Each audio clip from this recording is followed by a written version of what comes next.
Hey there, Chris here, and welcome to day 3 of our IELTS grammar mini course.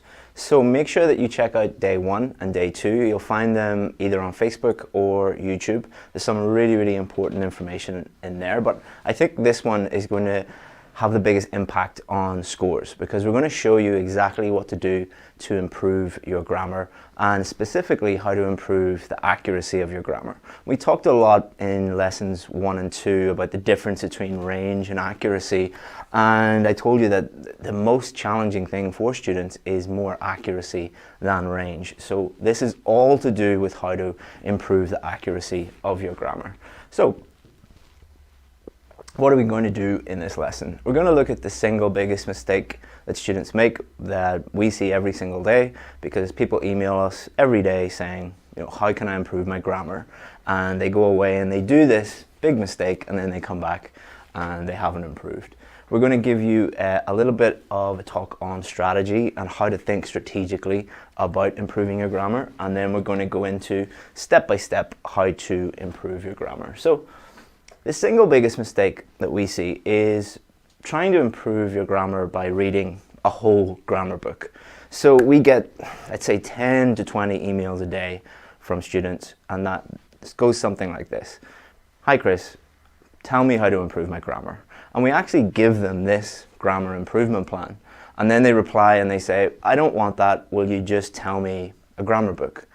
And they go away and they read the whole grammar book, and then they email us after they fail the test again, and they say, why didn't I improve my grammar by reading this whole grammar book? Now, I'm not saying that grammar books are not useful, and we will actually include using grammar books in the plan, but just sitting down with a whole grammar book and trying to read it is kind of like trying to improve your vocabulary by reading a whole dictionary.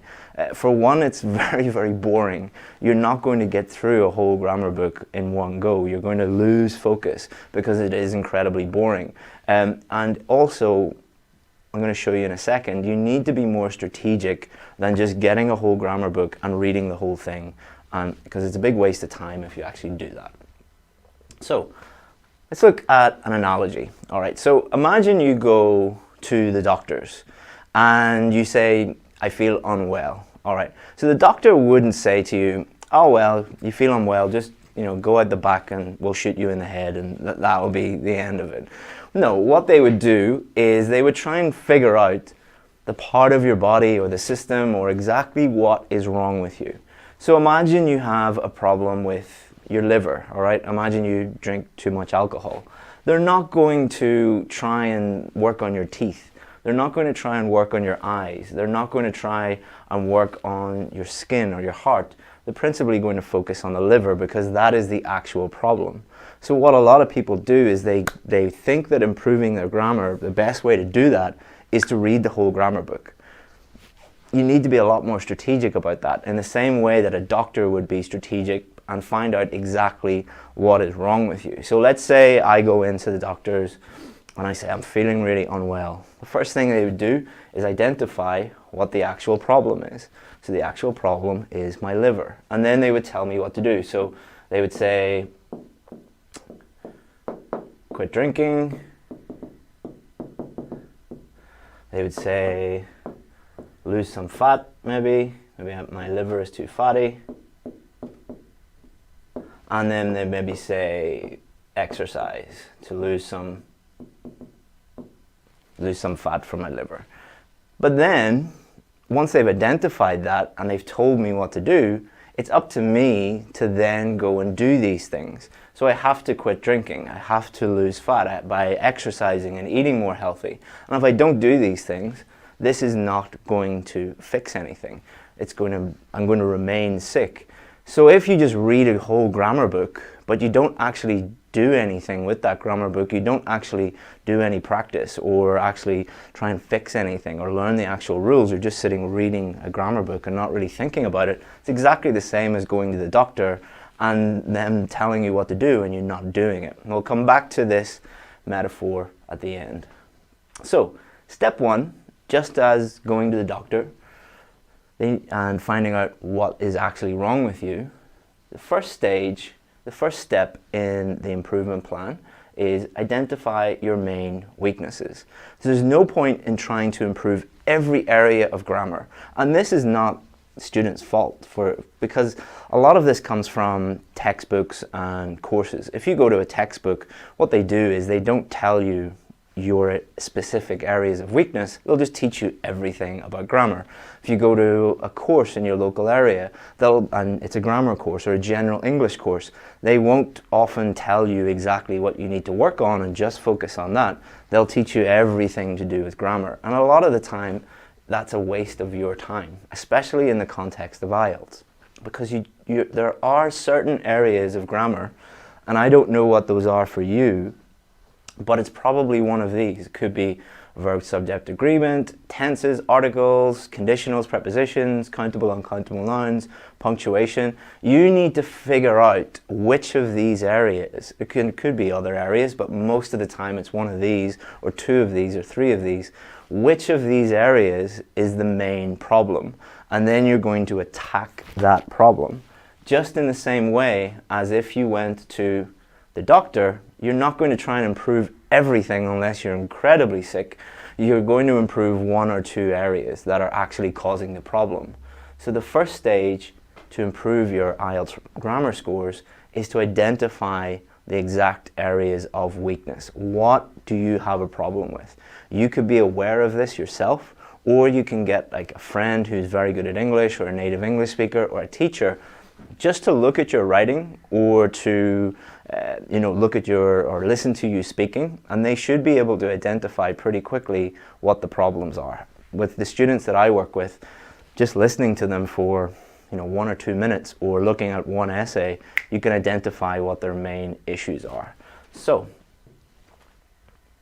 let's have a look at these two sentences to show you, to demonstrate why this is a problem. So I just literally took a book off my shelf, a random book, and this was the first two sentences from this book. So, some revolutions begin with a gunshot, others with a party. This one kicked off on a Friday night in downtown Athens in 415 BCE.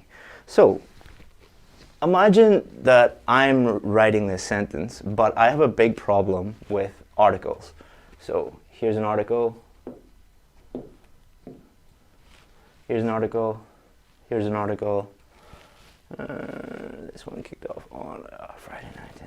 Okay, so most sentences have articles in them. Imagine I have a problem with articles and I don't know how to use them. Most of my sentences are going to have mistakes in them, all right? So that's a major problem.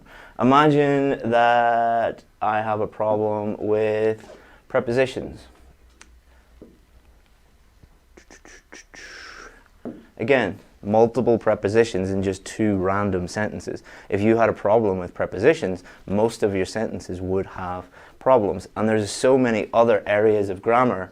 That's just 2 out of these. Imagine you have a problem with punctuation. So here we are.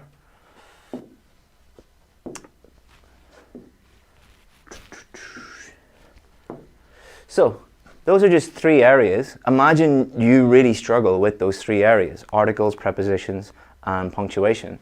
You would have multiple mistakes in multiple sentences. You are not going to be getting a 7 or above in your writing or your speaking if that was the case. So what would we do? We would attack those areas.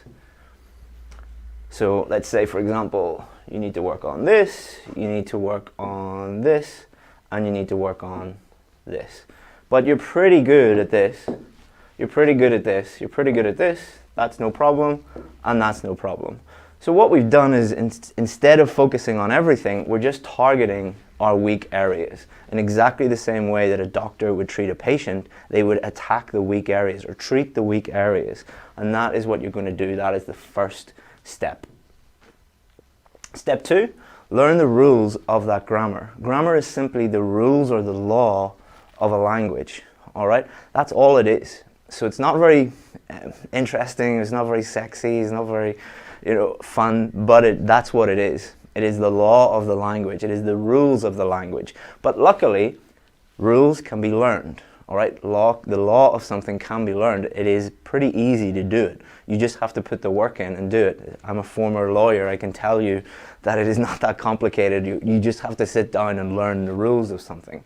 And there's a huge amount of online resources waiting for you. British Council has some great free resources and just breaking down the rules in particular areas of grammar. And all you have to do is look at them. Or you can go and get a good grammar book. Most grammar books will be pretty much exactly the same because they're talking about exactly the same thing, the rules of that grammar. Another way to think about it is to use logic, IFTTT. Some of you will know what this means. If this, then that. It's a really good way to think about like programming language. If you're a programmer, and this is a good way to think about it. For example, you could apply this to articles. Do I need an article before a noun? If you don't, zero article. If you do, then it's going to be either definite article, the, or indefinite article, or it could be a, or it could be an. Within these, there's so many if this, then that. For example, if it was United Kingdom, all right, that is a group of nations, so you're going to put the United Kingdom because that's the rules, the United States, the Philippines. Or if you are going to, let's say, I'm going to see a movie, there is a rule on why I say a movie instead of the movie, or zero articles. And you can break it down into this kind of logical way of thinking about things, or just look at the rules. It's not terribly exciting, but it has to be done.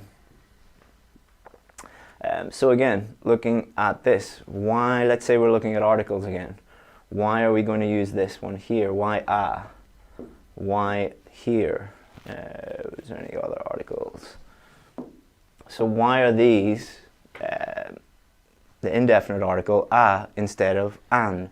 Why is it a instead of the? Why is it zero article? There are rules, definite rules that you can look up and reference that will tell you why that is. You could do it now in 2 seconds by Googling it, Googling the rules of that and thinking about it. And that's what you have to do, I'm afraid. Again, not terribly exciting, but it's there for you if you want to learn it. And what happens is a lot of people who are frustrated with learning grammar, the main issue is they just don't want to learn the rules. They want to learn a quick fix or get a quick, like a hack or a shortcut. There's no way of doing that. You can't immediately learn all the rules of a specific area of grammar by learning some quick trick. You just have to sit down and work them out. Step 3, practice those rules. That's just the first step, sitting down and figuring out what the rules are. Then now you have to practice them, because if you don't practice them, you won't be able to use them. Because it's not testing your knowledge of all the rules, it's testing your ability to use those rules. And luckily you'll find a huge number of free practice activities online. Ask Google, don't ask me, I'm not Google. Google knows a lot more than me. Ask Google and go and find article practice activities, preposition practice activities, present tense, past tense, whatever you want to learn, just put it into Google and you'll be able to find it. It's pretty easy. Step 4, produce. Try and produce error-free sentences. So you're going to learn the rules, then you're going to practice those using practice activities, but then you need to produce full sentences using that area of grammar. If it's something like articles or prepositions or punctuation, pretty much every sentence is going to contain them, so all you have to do is produce sentences. So you can do this when you're doing a writing practice or your speaking practice, and if you don't do that, you're never going to be able to do the thing on test day, because remember, it's not a knowledge test, it's a doing test. Can you produce the actual grammar in sentences? So you need to work on that. And step 5, feedback. All right, so when you produce the sentence, are you using that area of grammar correctly? And you can use self-correction. So you could, one thing that you could do is use your phone and just literally every phone these days has a recording option. Download an app that allows you to record your voice and get some practice questions and then listen back and self-correct those areas of grammar. Or you can do an essay under exam conditions and then look back and try and figure out what the mistakes are. Or you can hire a teacher, or you could use a friend or a family member who is a very high level English learner, or a native English speaker if you know one of them, to give you feedback on that. But the key is to view each mistake as an opportunity. Every mistake that you make is an opportunity for you to improve your grammar. You should see mistakes as a really good thing. So we often work with students, and we send them like a full report on their grammar. On our grammar course, when somebody joins that, we get them to write us an essay, and then we go through and we tell them every single mistake that they made. And a lot of students, when they get that report, like every sentence has multiple mistakes in it, and they're like, oh my God, I'm never going to get better and I'm terrible. It's like, no, this is great. Now you know exactly what is wrong, and now you can learn from those mistakes and improve them. So here is the grammar improvement plan. Identify your weaknesses. Once you have identified those areas of grammar that you need to work on, could be 1, could be 2, could be 3, could be 4, but try and maybe limit it to the maximum 3 or 4, because you don't want to try and learn everything. Normally people have 1 or 2 areas of grammar that they really struggle with and they need to work on. Learn the rules. It's free for you online. You can find that by Googling it, or you can get a grammar book. Number 3, practice. Again, loads of free practice material online and in books as well. Produce sentences with that grammar and get feedback and learn from errors. All right. One thing I just add: do not use artificial intelligence like Grammarly or something like that to try and correct your own. Grammarly is for native English speakers who know when they've made a mistake. Grammarly cannot tell you why you made that mistake and help you figure out why you did that, and that's not really useful. Again, you can self-correct. The best way is to actually get a teacher to help you with that. You wouldn't try and fix your own car. You wouldn't try and, like, if you went to the doctor, you would go to a doctor if you had a medical problem. Why would you try and fix your own grammar if you can hire someone to help you with that? So, exactly the same. We'll go back to this. Imagine I go to the doctor and there is nothing wrong with my liver, hopefully. But imagine I do, and I say that I'm really sick. First of all, they would identify that the problem is here. Then I would learn what to do. The doctor would tell me what I need to do. Then I would need to do those things. And then a few weeks or a few months later, I would go back to the doctor and they would say, you didn't stop drinking, or you didn't do this, or well done, you did, and you would get feedback. And you can apply that system exactly the same way to your grammar or pretty much any other part of language. So hopefully you enjoyed that mini grammar course.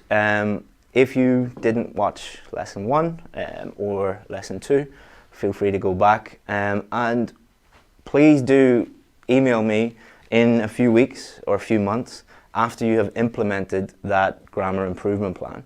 It's always great to hear from people who do actually put these things into place and actually do them. But the key, guys, is actually doing it. You would not believe the number of people who we give this system to and then they do nothing with it. All right? There's no point in watching any of these videos if you don't do anything. It is very, very simple. Anybody can do that. Anybody. It's free. All right? There's no barriers. But it's not easy. There are no easy ways to learn grammar. And that's what you have to do. So, thank you very much, guys. It was a pleasure teaching you this week. And if you need anything, feel free to get in touch with us. There's my email. Either myself or one of my team will get back to you if we have time. And if you have any questions about grammar or anything like that, feel free to post in the comments. Thank you very much, guys, and see you soon. Bye-bye.